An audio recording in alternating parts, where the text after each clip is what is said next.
I was desperate to be happy. I was incredibly unhappy.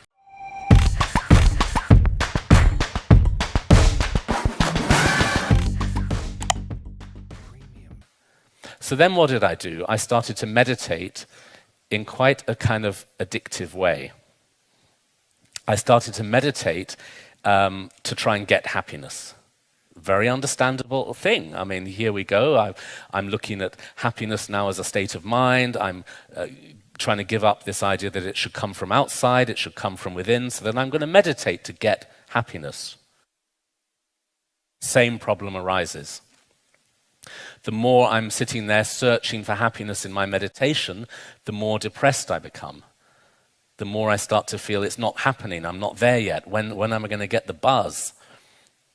So I realized that I was meditating a little bit like somebody taking drugs, always looking for a high.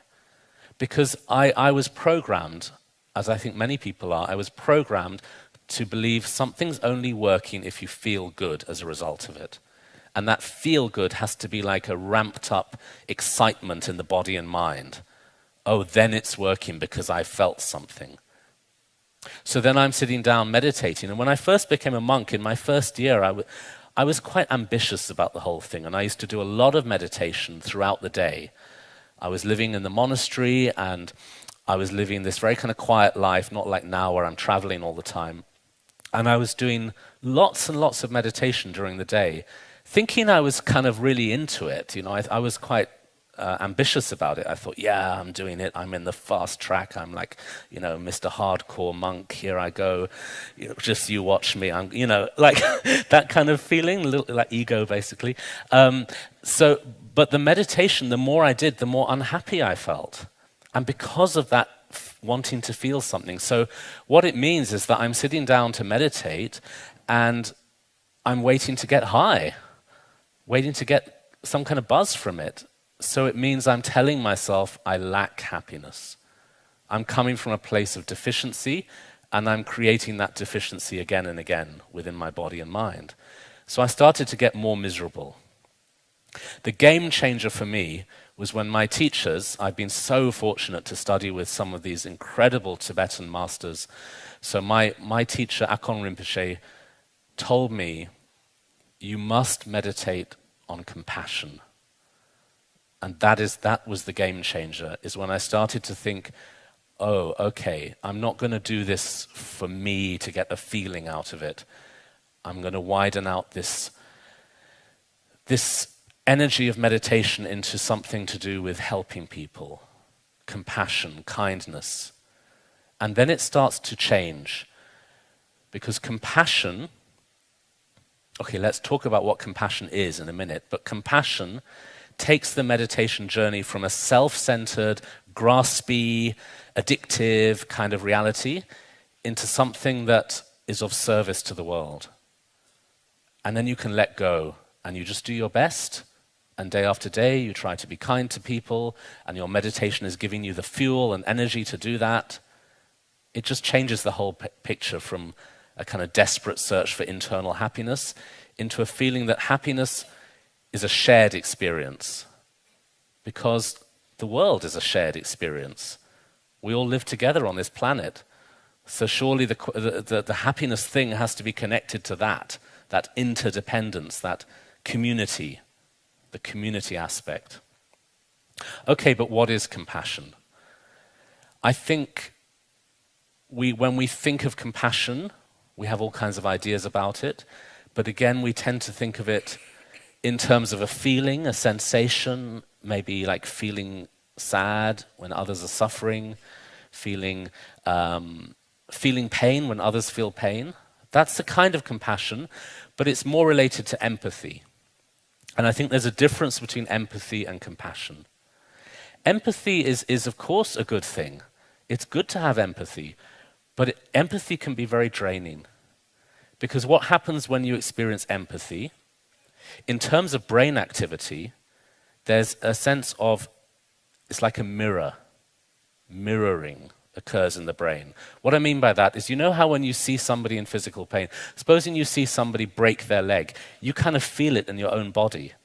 That is empathy. Somebody's in pain, the areas of the brain connected to pain also start to activate. It's like a mirror. We feel what they feel. Whether it's physical pain, emotional pain, whatever it is, somebody is suffering and now I'm suffering too. It's a little bit like somebody's drowning and I jump in to save them and now I'm drowning too. We're both drowning. So I don't know how much benefit that really has. Now two people are suffering. Really interesting thing, they've done a lot of brain scans, a lot of brain research on people who meditate, and they've shown that people who practice compassion-based mindfulness have a very particular brain activity that starts to change. The motor cortex in the brain starts to activate. The motor cortex is the brain region connected with intention to act. Like any action you're going to have, you have to intend it first. Even in a very simple way, I want to cook dinner, I have to have the intention and then I go and do it. The motor cortex is the region which is all about intentions and actions. So when you're practicing compassion-based mindfulness, which I'll define in a moment, you're activating those intention areas of the brain which will lead to action. So this will lead us to do things that benefit not just ourselves and others. So our life starts to transform. We start to want to help people. We also, through our mindfulness practice, start to develop the wisdom and the skills through which we can help people. Because just wanting to help them, yeah, but then what? How? In what way? How? What do you do? So we're activating the wisdom and skills through which we can genuinely help others. So it's a situation that has benefit. So what is compassion-based mindfulness? What does it mean to practice compassion in the mindfulness, and how does that relate to happiness? So how do these seemingly separate subjects weave together? Okay, so I think there are a couple of things. For me, one of the key points, key elements is whenever I sit down to practice mindfulness, which we're going to do in a minute, by the way. We are going to get practical. This is not all theory, and we're going to do some in a moment. Whenever I sit down to practice mindfulness, even if it's 5 or 10 minutes of, say, focused breathing or whatever technique I'm doing, I will always start and end the session by creating a moment of compassion as an intention. So I'll sit and I'll remind myself, I am doing this practice for the benefit of all sentient beings. All beings. So not just humans, but animals. All beings. I am doing this for their benefit. Through this practice, may I help others. It's like an affirmation, a prayer, a wish, a commitment. There's many ways of doing this. For some people, they really resonate with prayer, so they use prayer. Some people don't. That's also fine. You can just sit there and make a kind of decision. I'm going to do this for the benefit of the world. It's just a decision that you make, or like planting a seed at the start of your session. Then I do the session. You just let go of that and do the session, say 10 minutes or whatever, of whatever technique you're practicing. Any meditation, any mindfulness or meditation, or any spiritual exercise of any kind.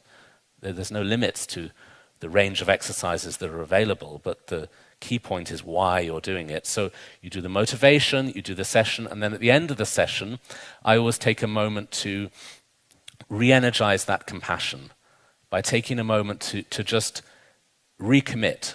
I'm dedicating the fruits of this practice to the benefit of the world, to the benefit of others.